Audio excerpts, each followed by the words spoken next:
ഐക്യ കേരളം ഉണ്ടായതിനു ശേഷമുള്ള ഏറ്റവും നിർണായകമായ ഒരു കാലഘട്ടത്തിൽ കേരളത്തെ നയിക്കാൻ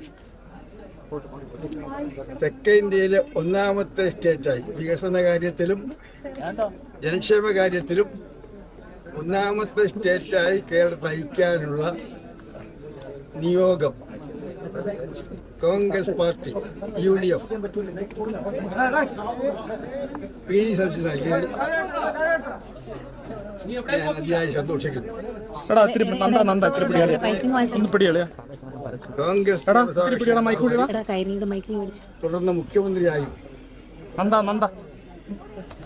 സേവനം ചെയ്യാൻ തീരുമാനമെടുത്ത കോൺഗ്രസ് ഹൈക്കമാൻഡിന്റെ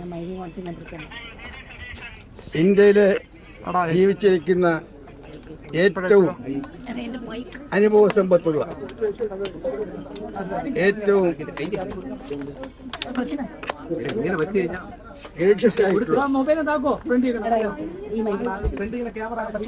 സോണിയാഗാന്ധിയുടെ ഉപദേശം സ്വീകരിച്ച് രാഹുൽ ഗാന്ധിയും കോൺഗ്രസ് പ്രസിഡന്റ് മൽകായും കൂടിയാണ് PD സതീശനെ ഈ സ്ഥാനത്തേക്ക് നിയോഗിച്ചത്.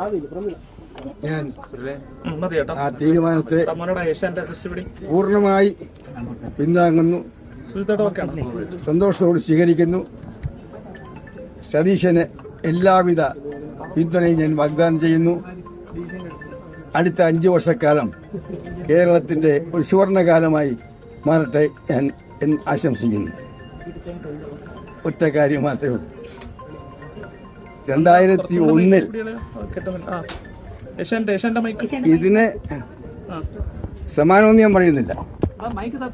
ഏതാണ്ട് ഇതിനോട് അടുത്ത ഒരു ജനവിധേയമായിട്ടാണ് ഞാൻ കേരളത്തിലെ മുഖ്യമന്ത്രിയായി മാറിയത്.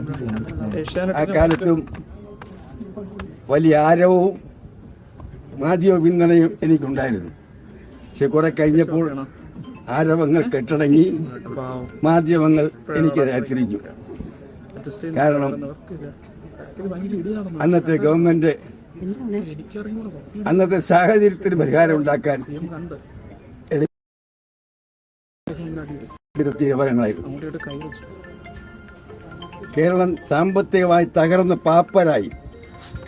മുഖ്യമന്ത്രിക്ക് ഡൽഹിക്ക് പോകാൻ ഒരു എയർ ടിക്കറ്റ് നൽകാൻ പോലും ഇന്ത്യൻ എയർലൈൻസ് തടസ്സം നിന്നൊരു കാലഘട്ടത്തിൽ എല്ലാവരും കൊണ്ട് ആലോചിച്ച് ചില കടുത്ത തീരുമാനം എടുക്കേണ്ടി വന്നു. അതോടുകൂടി ആർപ്പുവിളിച്ചവരെല്ലാം തിരിഞ്ഞു. ആർപ്പുവിളിച്ച മാധ്യമങ്ങളെല്ലാം കല്ലെറിയാൻ തുടങ്ങി. ആ സാഹചര്യം ദയവ് ചെയ്ത് PD സതീശനും സഹപ്രവർത്തകർക്കും ഉണ്ടായിരുന്നു. അതുകൊണ്ട് തുടക്കത്തിൽ തന്നെ ഒന്നിനു പിറകെ ഒന്നായി ജനപ്രിയ പ്രഖ്യാപനങ്ങൾ പ്രതീക്ഷിക്കുന്നത്. സതീശന്റെ മനസ്സിൽ പല സ്വപ്നങ്ങളും കാണും.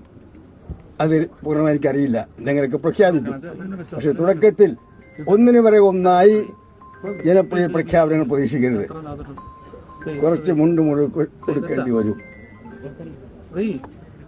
കുറച്ച് കയ്പ് കുടിക്കേണ്ടി വരും.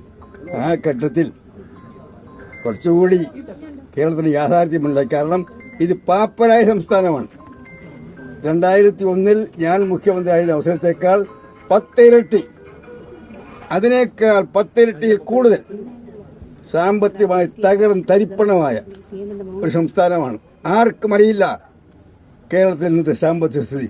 അത്ര തരിപ്പണമായി സംസ്ഥാനത്തെ ഒന്ന് കരകയറ്റാൻ സതീശന് സാവകാശം നൽകണം, സതീശനെ സഹായിക്കണം എന്നാണ് എൻ്റെ അഭ്യർത്ഥന. സതീശനും ടീം UDFനും ഞാൻ എല്ലാ ആശംസകൾ നേരുന്നു. 2001 അധികാരത്തിലെത്തി. പക്ഷെ അന്ന് കോൺഗ്രസിനകത്ത് ഏറ്റവും കൂടുതൽ ഗ്രൂപ്പ് തർക്കങ്ങൾ ഉണ്ടായതാണ്. അത് സംബന്ധിച്ച് എന്തെങ്കിലും ഉപദേശം PD സതീശന് കൊടുക്കാണ്ടോ? ഞങ്ങളൊക്കെ സംസാരിച്ചോളൂ.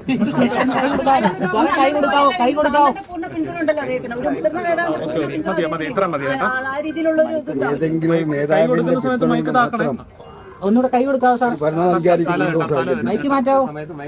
അതേക്കുറിച്ചൊക്കെ എന്നേക്കാൾ അനുഭവ സമ്പത്ത്. കാരണം എന്നേക്കാൾ ജനങ്ങളോട് കൂടുതൽ ജനങ്ങൾക്ക് മനസ്സിലാകുന്ന ഭാഷയിൽ സംസാരിച്ച് കാര്യങ്ങൾ ബോധ്യപ്പെടുത്താനുള്ള ഒരു പ്രത്യേകമായ സിദ്ധി എന്റെ സഹപ്രവർത്തകൻ സാധിച്ചിട്ടുണ്ട്. അതുകൊണ്ട് എന്നേക്കാൾ ജനങ്ങളെ ഡയറക്റ്റ് പുതിയ കാലഘട്ടത്തെ പൊതുയുഗത്തിന്റെ, കാരണം അന്ന് പത്രങ്ങൾ മാത്രമേ ഉള്ളൂ, ഈ ചാനലും സോഷ്യൽ മീഡിയയും AIയുമുള്ള ഈ കാലഘട്ടത്തിൽ പറ്റിയതിനിടയിൽ ജനങ്ങളോട് ശരിക്ക് സംവദിക്കാൻ, കമ്മ്യൂണിക്കേറ്റ് ചെയ്യാനുള്ള കഴിവും കൂടി ഈ കാലഘട്ടത്തിൽ സുഹൃത്തുണ്ട്.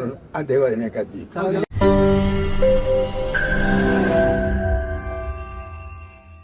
ലോകത്തെവിടെയായാലും ഏത് സമയത്തും 24 വാർത്തകളും ഓഗ്മെന്റഡ് റിയാലിറ്റി പാക്കേജുകളും എക്സ്പ്ലെയിനറുകളും വിശദമായി കാണാൻ ഞങ്ങളുടെ യൂട്യൂബ് ചാനൽ നിങ്ങൾക്ക് സബ്സ്ക്രൈബ് ചെയ്യാം.